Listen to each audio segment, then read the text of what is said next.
Good morning, good afternoon, good evening. JH here with the news. Okay, the news. Today we'll be talking about a few different things. We're going to be talking about the COVID pay extension for mail handlers because a lot of people are saying that it didn't exist. I will read from the memorandum to you what the mail handlers and COVID have to do with each other.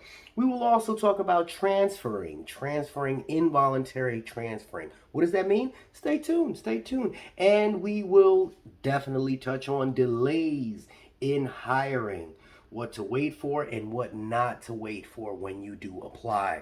Okay, stick with the news. We'll be right back.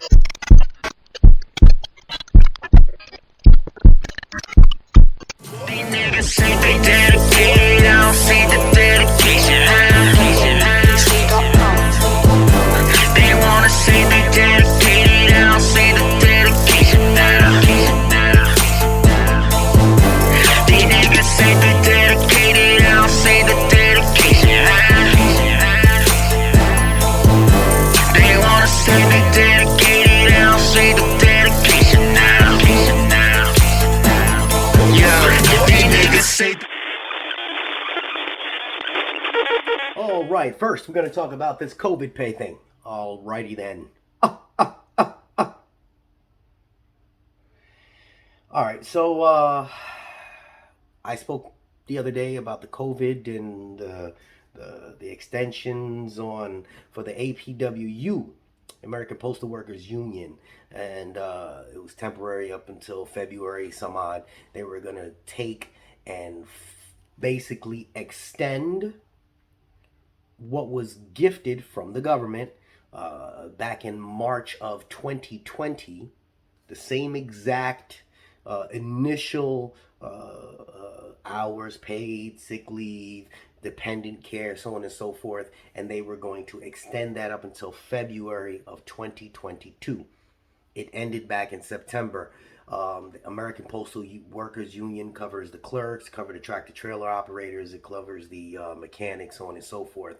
I did say that Carriers Union also has it extended. If you didn't get a chance and you are a carrier and you're watching this, go look at it. It doesn't specifically say CCAs only or PSEs only. No, it goes back to what the original documentation was back in March of 2020. So I will read, just so you can hear for yourself. This is from the National Postal Mail Handlers Union. Yabba dabba doo. All right. Due to the impact of the coronavirus pandemic, the parties have agreed to extend the time limits for appealing grievances. Step 3 is arbitration for additional period. The agreement is effective through February 11th of 2022. Prior to the expiration date of this agreement, the parties will revisit the issue to determine if additional extension is warranted. So before February, they're going to talk about it again. All right, December 21st, National Postal Mail Handlers Union and the USPS reach an agreement on renewed extension of various COVID-related memoranda. All right, you can look the stuff up yourself, but I'm doing it for you because you're watching. It says MOU, temporary expanded sick leave for dependent care during COVID-19. So, you got dependents, you need to take care of them. It doesn't specifically say for mail handler assistants. It's the Mail Handlers Union, so it's not just for the assistants. Got some kids, got sick, take care of them. Temporary exception period, COVID-19, revisited, blah, blah, blah.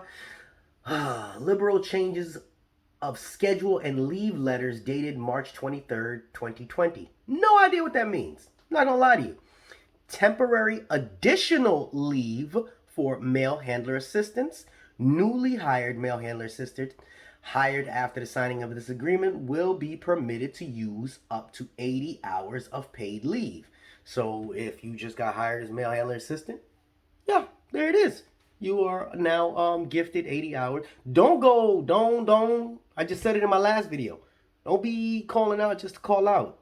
It's dirty. I don't like that. But if you legitimately have an issue, it says you're permitted to use up to 80 hours of paid leave for the reasons provided in the original March 18th, 2020 MOU. You want to know what that is?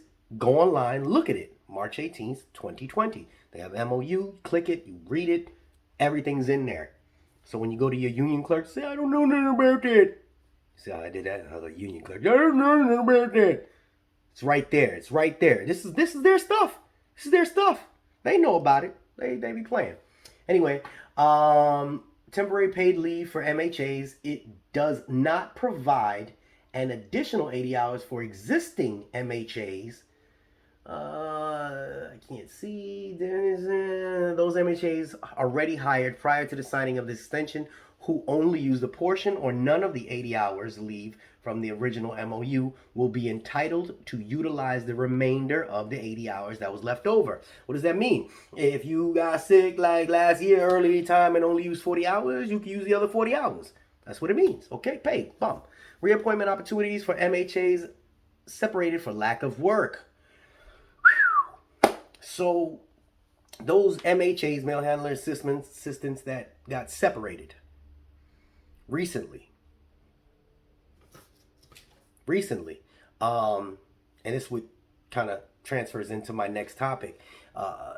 They will reappoint you opportunity, meaning being that they had no more work as an MHA at the plant, they now will offer you other opportunities. They may say, hey, there is a plant that does need you. They can. It's in the union handbook for all the crafts. Appoint you to another station, another plant within 60 miles of your home station or plant. Within 60 miles. Whether you take it, it's up to you. For instance, if they say, hey, Jay, no more work for you, dirtbag, you're at the bottom of the list. I'll be like, hey, forget about it. But the plant down in such and such, they can use you. We need you to go down there. I'm like, bruh, you want me to drive down there? I have no choice at that point. That's part of the contract. So they can reappoint you. Sucks, but it's true. So they did offer a lot of the mail handler assistants, CCA positions. So they said, hey, we ain't got no work, but we got some CCA positions coming up. You want to switch over? And that is an opportunity. Me personally, what I would have done, this is me, I don't give advice, but what I would have done, I'm like, oh yeah. I'd have jumped in, I would have grinded for a little bit and continued to apply. If I didn't want to be CCA because I ain't got it in me, because I'm an old man right here, I'd have applied and kept applying. But at least I'm still in the system. That's what Jay would have done. I don't give advice. So how would that help you? You don't get kicked out of the system. There's some people stuck on, I want to be an MHA. Stuck up on, I only want to be a CCA. The people that didn't get let go during after the holiday season were definitely CCAs. Clerks did, some clerks did, some got, things happen. But I know that a lot of people that did get let go from the plant, they did offer a lot of them positions. And then they also said, hey, you can either take the position or you can wait till we call you back. Last year, they called them back within a few weeks. Mail volume picked up. Don't know how it is. I can't predict the future. What's going on with the hiring process right now? People that applied last year, November, December, and they applied for certain positions. Everybody's sick. Look at the news.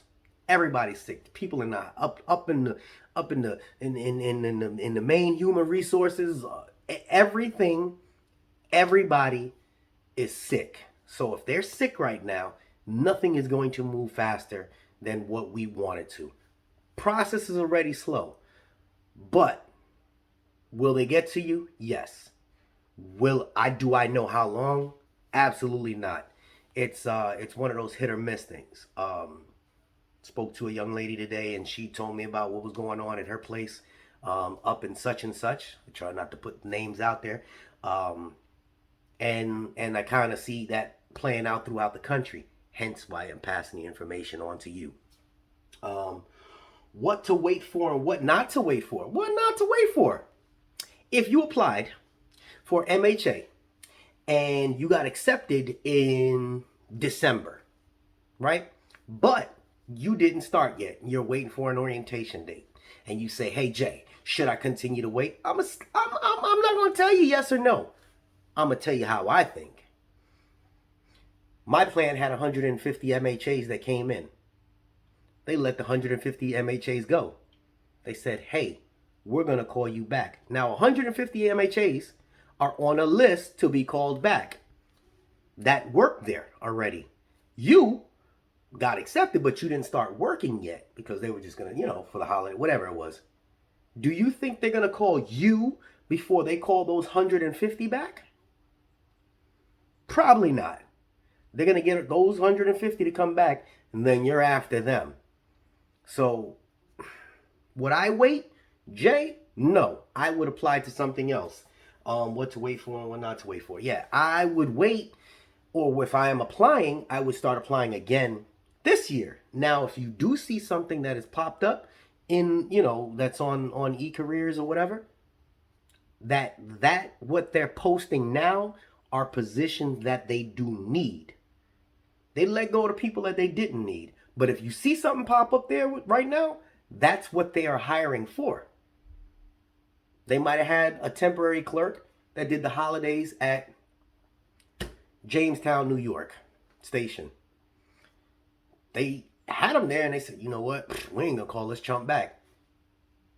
So they put a ad out. That individual was there for the whole season, but thank God he was horrible. So now they can say, you know what? We do need a person. We're going to put the ad out. We're going to bring somebody else in. So if you do go on the eCareer site and you see something, 9 times out of 10, they need that one right now. Will it move faster? I just go back to what I just said before. Who knows? Because everybody's out, everybody's sick, which brings me back to the first point where everybody got COVID. It's crazy. Y'all like my face? I be just so animated. Keeps you interested. I just had some coffee. Woo! So that was the news for today. That was the news for today. Yeah. I had to get that out there because there was so many people asking so many different questions. And again, I try not to give advice, but I try to pass on how I think. And think about this. How I think is what I see and what I know. So I'm only going to tell you what I think. I'm not going to tell you what you should do. That's me passing on some information. You can make your decision from there. Would I wait for MHA position if I got accepted or offer extended back in November or December? Jay would not wait. I'd continue to apply to something else. That's what I'd do. JH. We out here. I gotta find some. Oh, my son gonna like this. If you made it to the end of the video,